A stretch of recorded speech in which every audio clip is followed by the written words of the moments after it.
Привет всем! Вы на канале Ирена Адлер. Лето у нас, как всегда, ассоциируется с отпуском, но сегодня будет рабочее видео. Я предлагаю вам сделать со мной этнические бусы из вот таких вот глиняных бусинок. Бусины мы будем делать сами.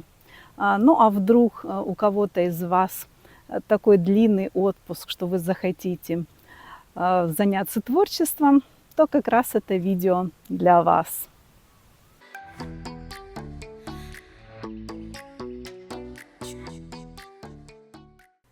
Бусины я буду делать из самотвердеющей искусственной глины.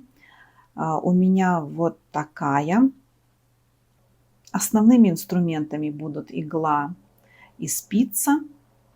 Вы можете взять любые подручные инструменты, какие-то предметы, которыми можно будет выдавливать узор на этой глине.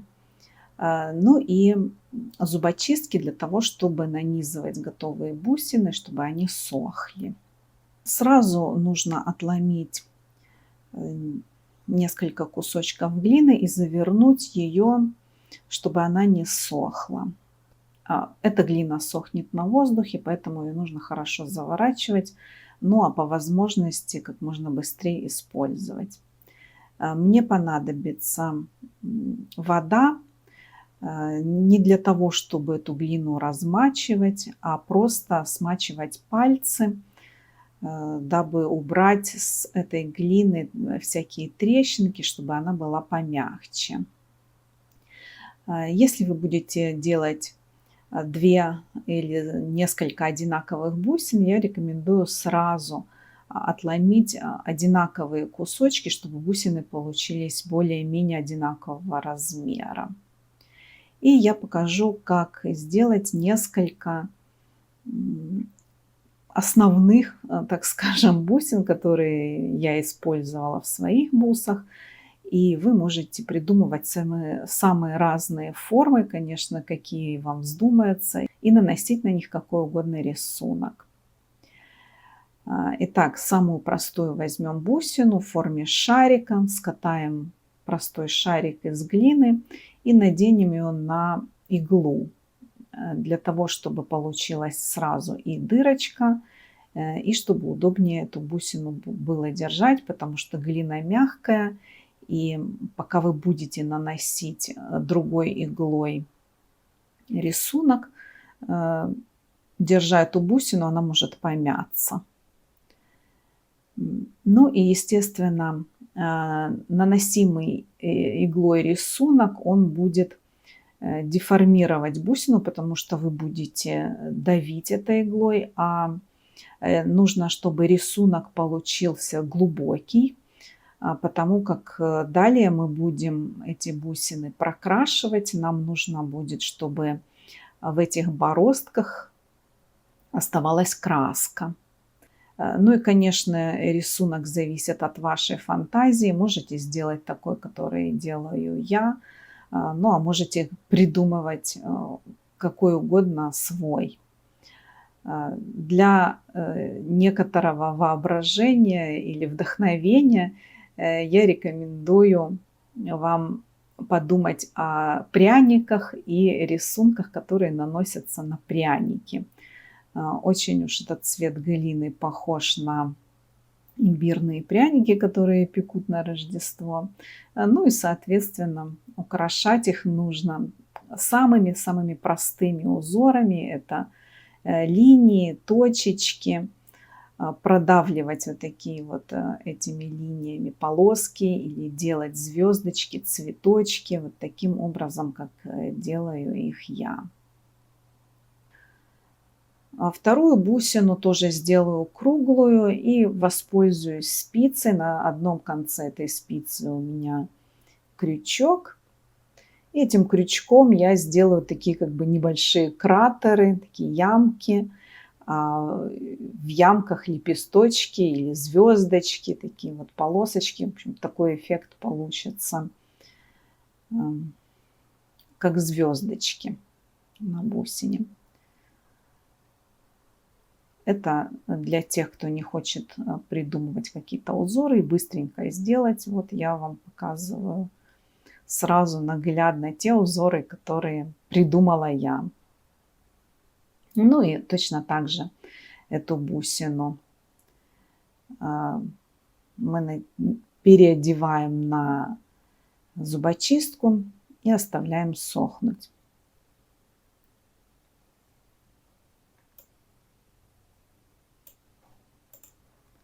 А следующая бусина — это сердечко. Бусинка в форме сердечка. А тут уж может фантазия разгуляться. Если вы печете пряники, можете вспомнить, какие рисунки вы на них наносите. Я наношу всегда самые простые рисунки, потому что, во-первых, бусинки маленькие, ну, по сравнению с пряниками. Во-вторых, не нужны замысловатые рисунки делать, потому что на такой площади этот рисунок все равно не будет хорошо виден, всматриваться в никто не будет. Ну и бусины, в общем-то, должны выглядеть, знаете, такие, как будто их сделал ребенок. Или они должны напоминать такие простые, самые элементарные рисунки, которые вот бывают на каких-то черепках от горшков, которые найдены в древних раскопках или что-то такое. Ну, в общем-то, рисунок должен быть очень-очень простой, такой самобытный. Самые простые линии. Самое главное, чтобы ваш рисунок был достаточно глубоким, иначе краска, которую мы будем наносить впоследствии, она не будет там задерживаться, будет стираться. Ну, на это я обращу ваше внимание позже. Если рисунок получился не такой, как вы хотели, исправить это достаточно легко. Смачивайте пальцы водой и затирайте просто то, что не получилось, начинайте заново. В этом простота использования этого материала, что влажные пальцы могут вернуть материал в предыдущее состояние, можно начать все заново. Следующая бусина я сделала в форме пирамидки. Когда делаете форму какую-то, тут нужно вспоминать детство, как вы лепили из пластилина, помогать себе какими-то, может быть, палочками или подручными средствами. Обязательно подстелить дощечку или какой-то вот у меня пластиковая такая подставка, на которой можно эти все бусины раскатывать, там, мять глину и так далее, чтобы ничего вокруг не запачкать.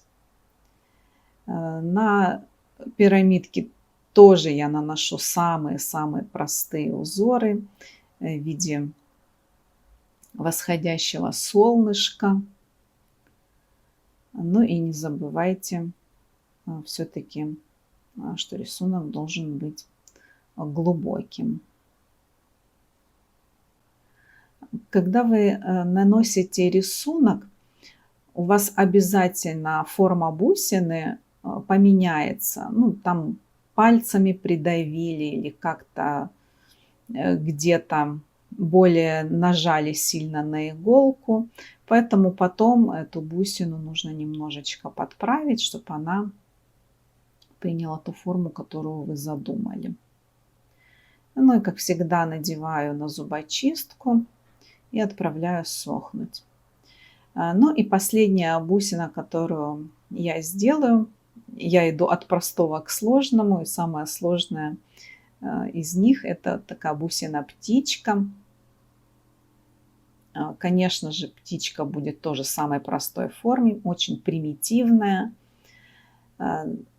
Но чтобы она выглядела более-менее похожей на птичку, я сделаю туловище, голову и крылышки из отдельных частей. То есть я голову отдельно прикреплю к туловищу и крылышки тоже приклею потом, позже. Вылеплю туловище, такое более-менее похожее на треугольник. С одной стороны прикреплю голову, естественно, голова этот шарик, вытяну немножко клювик на голове. Приклеивать разные части можно с помощью воды. Нужно смочить слегка поверхность двух частей и приклеить. Обязательно место соединения двух частей нужно чем-то прогладить, каким-то предметом, чтобы не был виден шов, где соединяются детали.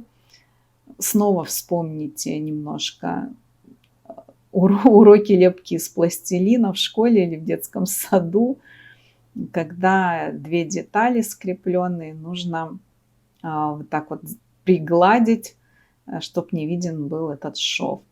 Точно так же по бокам этой птички я прикреплю крылышки, увлажню их, и на влажную поверхность они очень хорошо клеятся.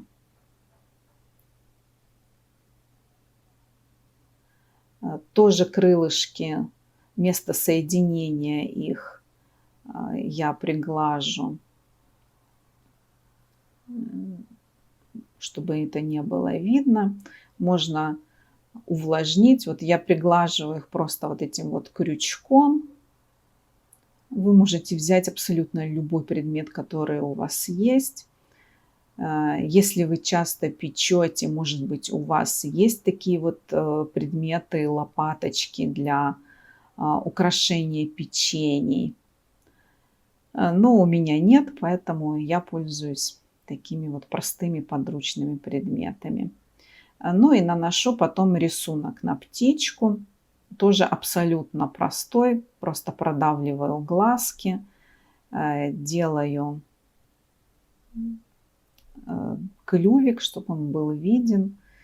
Прорисовываю в полосочках на грудке, хвостике, крылышках, чтобы как бы был такой эффект визуальный перышек. Ну и отправляем бусину сохнуть, переодевая птичку на зубочистку. Когда все бусины готовы, оставьте их сохнуть на сутки. Просто на воздухе, не на солнце, нигде, просто в комнате. И на следующий день я возьму белую акриловую краску. Самая простая, это может быть акриловая краска для детского творчества. Обычная акриловая краска. Кисточку возьму пожестче, не такую вот беличью, которую рисуют часто, а пожестче, чтобы эта краска хорошо забивалась в те рисунки, в те вот эти вот полосочки, которые мы нарисовали, чтобы в них эта краска хорошо в глубину проникала и там оставалась. Потому что все лишнее я сейчас уберу. Мне нужно, чтобы краска осталась только в прорезях, вот в этом рисунке. Поэтому я плотно прямо набиваю как бы эту краску в рисунок. И я заранее нарезала такие кусочки тряпочек, которые смачиваю водой, и потом сразу же краску всю уберу с бусины, протру ее, так, чтобы краска осталась только в рисунке, только в продавленных иголкой частях. Краску нужно хорошо вытереть, чтобы бусина была чистой. И пока она не высохла, эта краска, нужно это делать сразу. То есть нельзя накрасить сразу все бусины, а потом вытереть краску, потому что она засохнет, вы ее уже не сотрете. Если вдруг краска вытерлась, то есть рисунок не глубокий был, и краска стерлась, то прокрасьте еще раз и более аккуратно сотрите ее этой тряпочкой.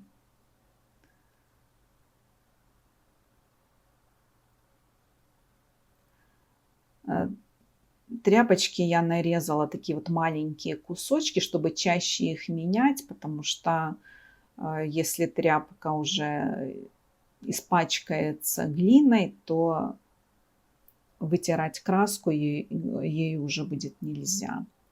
Ну и таким образом я прокрашиваю абсолютно все бусины, тонирую их этой краской белой. Если вдруг плохо прокрашено, как я и говорила, я прохожусь краской еще раз. После того, как бусины все окрашены, я еще раз беру чистую тряпочку, или вот в этом случае я взяла ватный диск, но им неудобно пользоваться, потому что вата в конце концов распушается, и у вас будут, как вы видите, оставаться кусочки ваты, вот эти волокна на бусинах. Вы их потом будете снимать. Это не очень удобно, поэтому я беру вот эти тряпочки. И заодно тряпки, они такие жесткие, и они как бы еще и немного полируют бусину, делают ее более гладкой, сглаживают все неровности глины и немножко как бы ее полируют. А вот такие бусины должны получиться. И я их буду нанизывать на ювелирный тросик. Я люблю бусы нанизывать на этот тросик, потому что это дает такую прочность бусам, и они никогда не рассыпятся. Но это, конечно, в том случае, когда бусы короткие. То есть они практически как чокер под горло. Я не буду слишком углубляться в то, как я собираю эти бусы.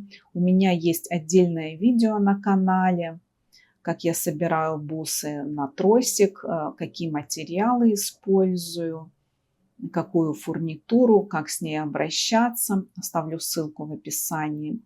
И для этих бус я выбрала коралловые бусины и бисер молочного цвета и красного. Вот такие бусы у меня получились. Сверху мои старые бусы, которым уже больше 10 лет, может быть даже 15. Они у меня собраны с деревянными бусинами. И тут вы можете увидеть разницу между моими старыми бусами, которым уже, наверное, лет 15, и теми бусами, которые я сегодня сделала. Старые мои бусы выглядят гораздо лучше, потому что они любят, когда их носят. Когда эти бусины соприкасаются с вашим телом, они приобретают такой вот лоск.